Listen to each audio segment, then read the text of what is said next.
السلام عليكم ورحمة الله تعالى وبركاته. أثار وفد المنتخب الجزائري لكرة القدم جدلا واسعا مباشرة بعد وصوله إلى العاصمة الرباط، وذلك على خلفية تصرف وصف بغير اللائق داخل أحد الفنادق المصنفة التي تحتضن الوفود المشاركة في كأس إفريقيا 2025.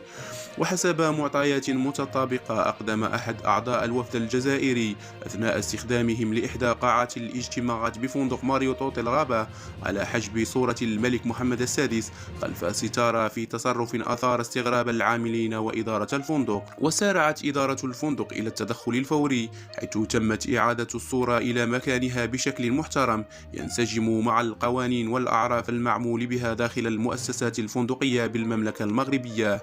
مصادر مطلعة اعتبرت أن مثل هذه التصرفات قد تعكس توتر داخل الوفد الجزائري، خاصة في ظل الأجواء الإيجابية